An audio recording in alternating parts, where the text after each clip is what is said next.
ঘটক বেটায় তালুকদারকে দিল। সবাই দেখে জমেলারে পছন্দ করিল।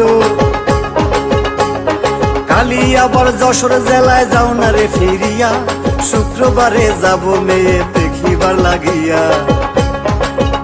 আরে মেয়ে বুঝি বড় গো ভালো, আমার সংসারে চড়াইব আলো গো, মেয়ে বুঝি বড় গো ভালো।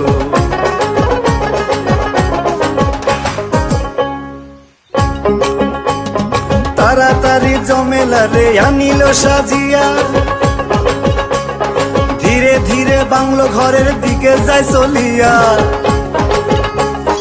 এমন সাজে সাজলো সুন্দরী জমেলায়, আসমানের ওই চন্দ্র যেন না।